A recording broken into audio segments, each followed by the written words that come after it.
नमस्कार बच्चों आज हम बात करेंगे क्लास 11th केमिस्ट्री के प्रश्न बैंक के चैप्टर फर्स्ट की।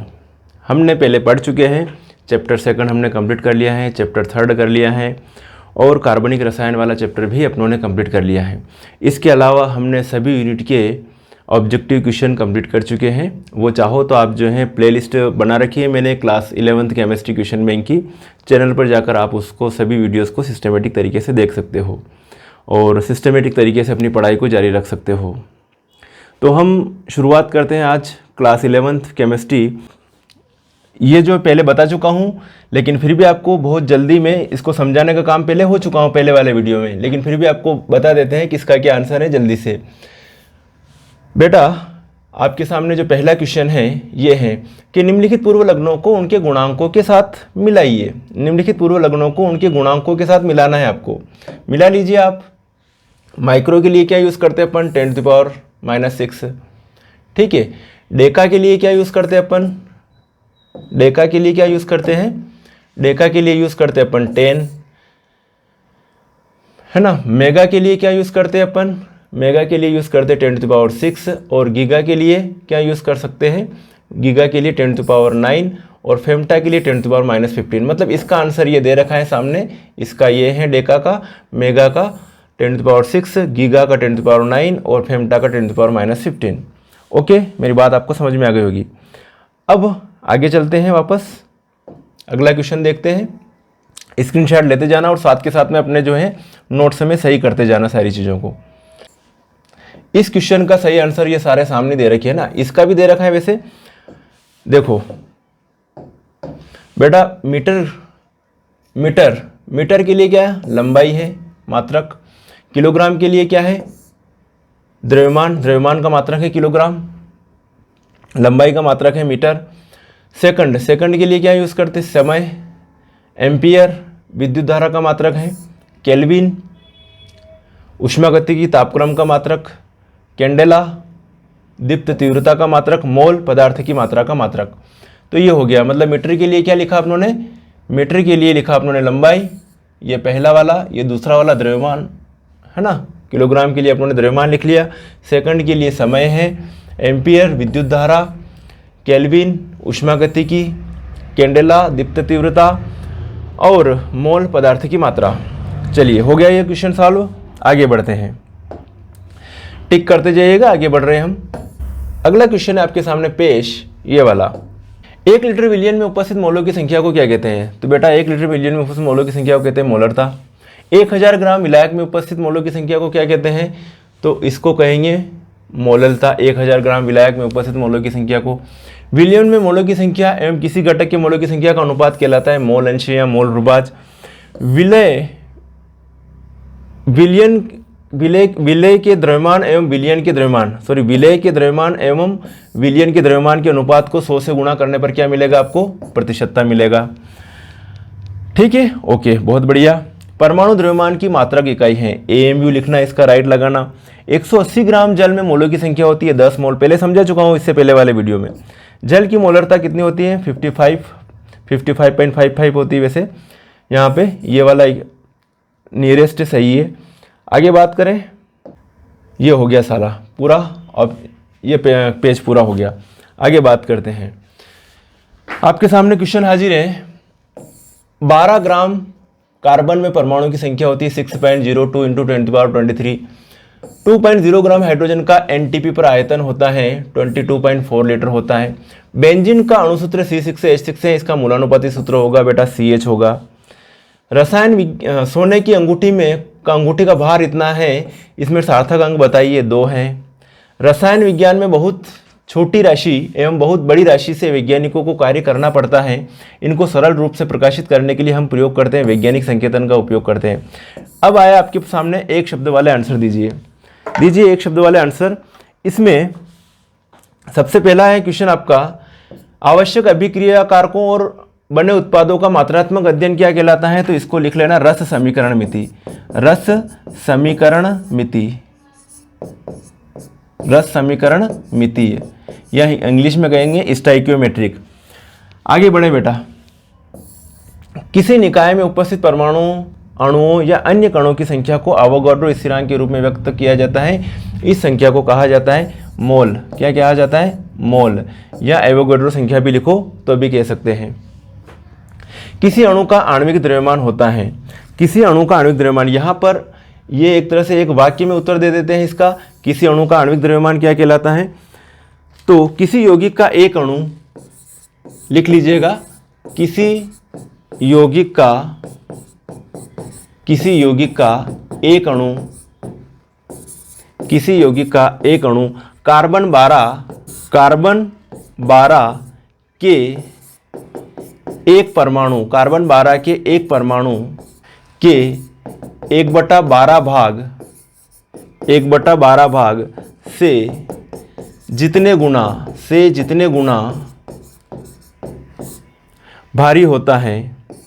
गुना भारी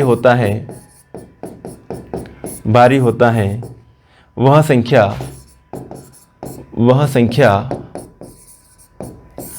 आणविक द्रव्यमान कहलाती है। आणविक द्रव्यमान कहलाती है। ये डेफिनेशन लिख सकते हो आप आणविक द्रव्यमान की, कि किसी यौगिक का एक अणु कार्बन 12 के एक परमाणु के 1/12 भाग से जितने गुना भारी होता है, वह संख्या उसका क्या कहलाएगी? आणविक द्रव्यमान कहलाएगी। नेक्स्ट क्वेश्चन है आपके सामने, किसी तत्व में एक ही प्रकार के कण होते हैं। किसी तत्व में एक ही प्रकार के कण हैं तो उसको अपन कह सकते हैं शुद्ध पदार्थ। क्या कह सकते हैं आप उसको? शुद्ध पदार्थ कह सकते हो। शुद्ध पदार्थ, एक ही प्रकार के पार्टिकल है, आप उसको शुद्ध पदार्थ कह सकते हो। किसी तत्व में एक ही प्रकार के कण होते हैं ना, उसको क्या कह सकते हैं? शुद्ध पदार्थ। आणविक द्रव्यमान वाला तो ये आंसर लिख लीजिएगा आप, इसको शुद्ध पदार्थ, इसका आंसर है शुद्ध पदार्थ, है ना, शुद्ध पदार्थ। बिल्कुल सीरियसली समझना, आराम से, कोई दिक्कत नहीं है, कोई फर्क नहीं पड़ रहा। नेक्स्ट है क्वेश्चन आपका, इसको स्क्रीनशॉट ले लीजिए, आगे बढ़ते हैं फिर, क्योंकि ये जो जैसे आगे बढ़ेंगे उल्टा सीधा हो जाएगा ये निशान। अगला है क्वेश्चन आपका, द्रव्यमान एवं आयतन का अनुपात किसी भी पदार्थ की कौन सी भौतिक राशि प्रदर्शित कर? द्रव्यमान बटे आयतन, उसको कहते हैं घनत्व। घनत्व बराबर होता है द्रव्यमान बटे आयतन, या डेंसिटी बराबर मास बाय वॉल्यूम। मात्रकों की अंतर्राष्ट्रीय पद्धति है। किसको कहेंगे मात्रकों की अंतर्राष्ट्रीय पद्धति को? एसआई को। एसआई पद्धति जो है वो मात्रकों की अंतर्राष्ट्रीय पद्धति है। अगला क्वेश्चन है आपके पास, किसी भी राशि के विभिन्न मापनों के समीप्य को व्यक्त करते हैं। तो यहाँ पर दो पद्धतियाँ होती है मापन की, एक तो अंग्रेजी पद्धति और एक मीट्रिक पद्धति। दो पद्धतियाँ होती है मापन की, नंबर एक तो अंग्रेजी पद्धति, और एक होती है मीट्रिक पद्धति।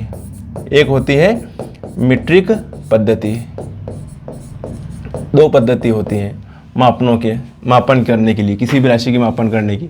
अभी प्रचलित है मीट्रिक पद्धति। अब आपके सामने ये वाला क्वेश्चन है, ध्यान रखना। अभिक्रिया में A प्लस B2 से क्या बन रहा है? AB2 बन रहा है। जब A के 2.5 मोल B के 5 मोल के साथ अभिक्रिया करेंगे तो सीमांत अभिकर्मक होगा। यहाँ पे मोल की जगह लिख दो आप, सीमांत अभिकर्मक होगा। क्या होगा? सीमांत अभिकर्मक होगा। तो यहाँ पर ये लिख सकते हो आप, इसका जो आंसर है इस तरीके से समझा सकते हैं आप इसको। चलिए देखते हैं, देखिए, चलो देखो बेटा, मेरी बात को ध्यान से सुनना। A के 2.5 मोल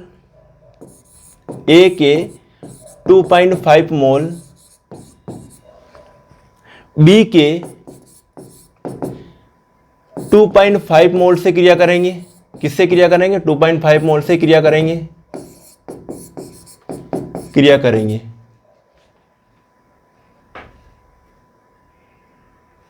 A के इस रिएक्शन में A के 2.5 मोल B के 2.5 मोल से क्रिया करेंगे, सिर्फ 2.5 मोल से क्रिया करेंगे। तो उस कंडीशन में B के 2.5 मोल बच रहे हैं। B के 2.5 मोल क्या होते हैं? बचते हैं। B के 2.5 मोल बचते हैं, क्योंकि B अपने ने कितना लिया? 5 मोल लिया। तो A के 2.5 मोल B के 2.5 मोल से क्रिया करते हैं, अभिक्रिया करते हैं, तो B के 2.5 मोल बच जाते हैं। तो सीमांत अभिकर्मक कौन सा होगा? सीमांत जो आवश्यकता से कम मात्रा में है उसे कहते हैं सीमांत अभिकर्मक। तो यहाँ पर बी ज़्यादा है, बी कितना है 5 ml है, 5 मोल है, और ए कितना है 2.5 मोल है। तो यहाँ पर जो है ए क्या होगा, ए सीमांत अभिकर्मक होगा, ए सीमांत अभिकर्मक होगा, ए सीमांत अभिकर्मक होगा। अभिक्रिया ए प्लस बी से AB2 में जब ए के 2.5 मोल बी के 5 मोल के साथ अभिक्रिया करेगा तो मोल अभिकर्मक होगा, तो सीमांत अभिकर्मक होगा। तो कौन होगा, ए सीमांत अभिकर्मक होगा। यहाँ लिखेंगे ए सीमांत अभिकर्मक होगा, ए सीमांत अभिकर्मक होगा। चलिए आगे बढ़ते हैं। क्वेश्चन है आपके पास में नेक्स्ट, 23 इकाई, दहाई, सैकड़ा, हजार, 10,000, लाख, 2,34,000 को वैज्ञानिक संकेतन संकलन में प्रदर्शित किया जाता है।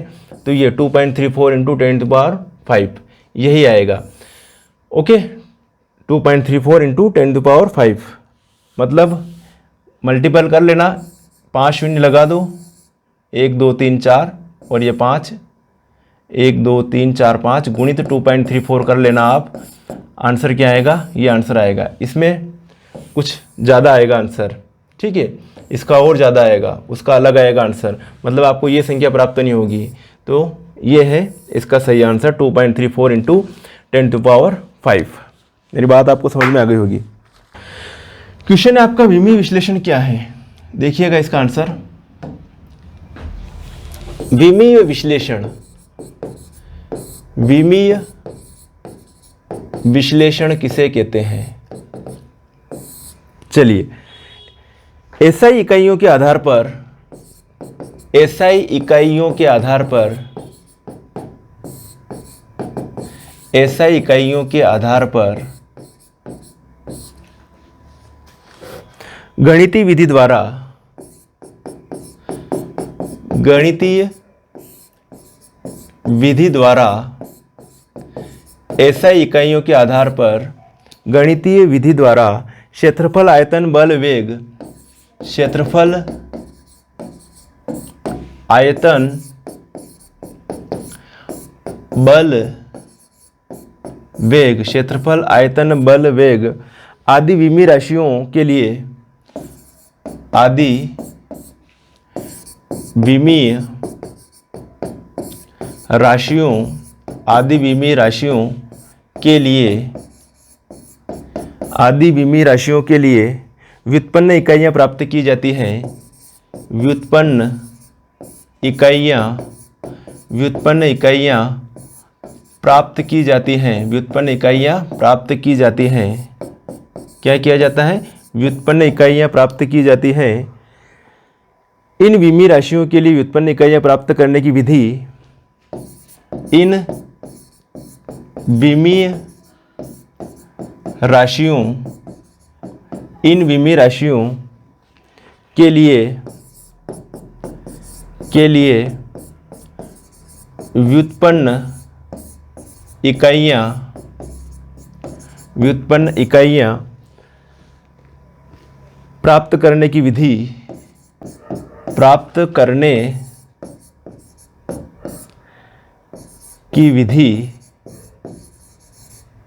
विमीय विश्लेषण कहलाती है। विमीय विश्लेषण कहलाती है। लिखिएगा ये डेफिनेशन, विमीय विश्लेषण कहलाती है। एसआई इकाइयों के आधार पर गणितीय विधि द्वारा क्षेत्रफल, आयतन, बल, वेग आदि विमीय राशियों के लिए व्युत्पन्न इकाइयाँ प्राप्त की जाती है। इन विमीय राशियों के लिए व्युत्पन्न इकाइयाँ प्राप्त करने की विधि को क्या कहते हैं? विमीय विश्लेषण कहते हैं। ये डेफिनेशन हो जाएगी। विमीय विश्लेषण, डायमेंशनल एनालिसिस भी कह सकते हो आप इसको।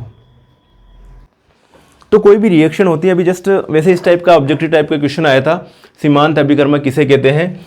तो ये जैसे कि अपनों ने दो चीज़ें ली यहाँ पर, एक तो लिया अपनों ने हाइड्रोजन और एक लिया अपनों ने ऑक्सीजन। क्या बन रहा है? 2H2O है। अब यहाँ पर ये कह सकते हैं कि हाइड्रोजन बहुत कम मात्रा में है, ऑक्सीजन बहुत ज़्यादा मात्रा में है। जो कम मात्रा में है अभिकारक, उसी को क्या कहेंगे? सीमांत अभिकर्मक कहेंगे।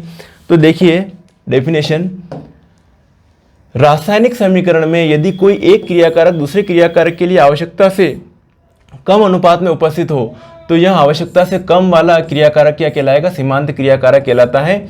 अब यह रासायनिक अभिक्रिया सीमांत अभिकर्मक के परिमाण के अनुसार होगी। सीमांत अभिकर्मक जितना होगा उसके अनुसार ही होगी, बाकी क्या हो जाएगा, पड़ा रह जाएगा, बाकी का कोई मतलब नहीं है। चलिए देखते हैं अपन 3.0 ग्राम हाइड्रोजन 29.0 ग्राम ऑक्सीजन से क्रिया करता है तो इस प्रकार H2O प्राप्त होगा। तो सीमांत क्रियाकारक ज्ञात कीजिए।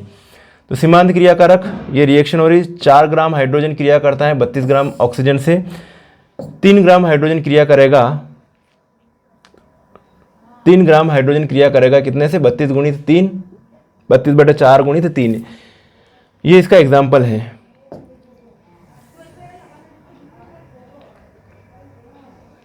तो 32/4 गुणित 3 कितना आ जाएगा, 4 8 32, 8 3 24, 24 ग्राम ऑक्सीजन से क्रिया करेगा कुल। 3 ग्राम हाइड्रोजन कितने से क्रिया करेगा, यहाँ क्वेश्चन है 3 ग्राम हाइड्रोजन 29.0 ग्राम ऑक्सीजन से क्रिया करता है, इस प्रकार H2O प्राप्त होगा। सीमांत क्रियाकारक ज्ञात कीजिए। तो यहाँ पर जो है आपको दिख रहा है कि 24 ग्राम ऑक्सीजन से क्रिया करेगा कौन, 3 ग्राम हाइड्रोजन। तो ऑक्सीजन की मात्रा आवश्यकता से अधिक है यहाँ पर, तो कौन होगा, जो आवश्यकता से कम कौन है, हाइड्रोजन है। तो हाइड्रोजन को क्या कहेंगे, सीमांत अभिकर्मक कहेंगे, अतः हाइड्रोजन सीमांत अभिक्रियाकारक होगा। चलिए आगे बढ़ते हैं। क्वेश्चन है आपके पास में, सार्थक अंक क्या होते हैं। एक एक क्वेश्चन राइट लगाते जाइएगा, कोई दिक्कत नहीं, सारे क्वेश्चन करवा दूंगा। सार्थक अंक क्या है, सार्थक अंक से पहले आपका जो क्वेश्चन आ रहा अणु परमाणु में अंतर, वो देख लो चाहो तो। अणु परमाणु में अंतर, अणु और परमाणु में अंतर सिंपल क्वेश्चन है, सभी बुक्स में दिया हुआ है, कोई दिक्कत नहीं है। अणु क्या होता है, तो यह द्रव्य का सूक्ष्मतम कण है जो स्वतंत्र अवस्था में रह सकता है, जैसे हाइड्रोजन अणु है, ऑक्सीजन अणु है, ये स्वतंत्र अवस्था में रह सकता है। परमाणु जैसे कि ये हाइड्रोजन प्लस हाइड्रोजन मिलकर क्या बना, ये अणु बना, ये अणु बना। तो इसको क्या कहा आप लोगों ने, परमाणु। ये परमाणु मतलब ये कह सकता है कि परमाणु से मिलकर क्या बनते हैं, अणु बनते हैं, परमाणु से मिलकर अणु बनते हैं। अणु अलग अलग प्रकार से हो सकते हैं, समपरमाणविक और विषम परमाणु। जैसे हाइड्रोजन जो है H2 जो है वो समपरमाणु, समान परमाणु से मिलकर बना हुआ है। लेकिन जैसे अगर H2O की बात करें तो H2O में 1 ऑक्सीजन का परमाणु और 2 हाइड्रोजन के परमाणु, ये विषम परमाणविक अणु हो गया। तो अलग अलग प्रकार के अणु होते हैं, विषम परमाणविक अणु, समपरमाणविक अणु। परमाणु से मिलकर क्या बनता है, अणु बनता है। अणु क्या हो सकता है, स्वतंत्र अवस्था में रह सकता है ये। लेकिन परमाणु क्या होगा, ये दूसरे परमाणु से मिलकर क्या बना देगा, अणु बना लेगा। तो यह किसी तत्व का सूक्ष्मतम कण है जो स्वतंत्र अवस्था में नहीं रह सकता। कौन भैया, परमाणु। यह रासायनिक अभिक्रिया में प्रायः भाग नहीं लेता, अणु भाग नहीं लेते बहुत जल्दी। रासायनिक अभिक्रिया में कौन भाग लेता है, परमाणु भाग लेता है। यह रासायनिक अभिक्रिया में परमाणु में विभाजित होता है। अगर रासायनिक अभिक्रिया करवाओगे तो पहले जो भी अणु है वो किस में विभाजित होगा, परमाणु में विभाजित होगा, फिर ये परमाणु रिएक्शन करेंगे। ये होगा गरम वरम करेंगे, कुछ भी रिएक्शन करवाएंगे तो वो कंडीशन होगी। यह विभाजित नहीं होता। परमाणु तो भैया पहले ही परमाणु है, वो कहाँ से विभाजित होगा, यह एक या एक से अधिक परमाणु से मिलकर बनता है। कौन, अणु। यह एक या एक से अधिक परमाणु से मिलकर बनता है। यह रासायनिक अभिक्रिया में भाग लेने वाला तत्व का क्या है, सूक्ष्मतम कण है, उसको क्या कहेंगे अपन, परमाणु कहेंगे। क्लियर। चलिए बहुत बढ़िया। अब आपके सामने क्वेश्चन है सार्थक अंक का। सार्थक अंक के बारे में पढ़ लेते हैं। सिग्निफिकेंट फिगर बहुत इंपॉर्टेंट क्वेश्चन है। सार्थक अंक के नियम तक दे रखे मैंने सारे। सार्थक अंक क्या होता है, सिग्निफिकेंट फिगर या सार्थक अंक। तो किसी मापन के परिणाम को पूर्ण रूप से दर्शाने के लिए, किसी मापन के परिणाम को पूर्ण रूप से दर्शाने के लिए 0 से 9 तक के अंकों में से न्यूनतम संख्या में जिन अंकों का प्रयोग आवश्यक होता है उन अंकों को सार्थक अंक कहते हैं। ये वे अंक होते हैं जो किसी मापन की परिशुद्धता को व्यक्त करने के लिए आवश्यक होते हैं। ये वे अंक होते हैं जो किसी मापन की परिशुद्धता को व्यक्त करने के लिए आवश्यक होते हैं। मतलब कहते हैं ना, पॉइंट में इतने ग्राम आ रहा है, इतना ये हो रहा है, मतलब बिल्कुल मापन की परिशुद्धता को व्यक्त करने के लिए क्या आवश्यक है भैया, सार्थक अंक।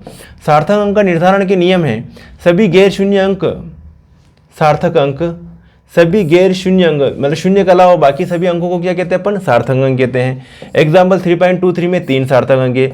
2 गैर शून्य अंकों के मध्य कोई शून्य आ जाए तो वो भी क्या है, सार्थक अंक। तो इसमें 3.03 में 3 सार्थक अंक मिलेंगे आपको। मेरी बात को ध्यान से सुनना।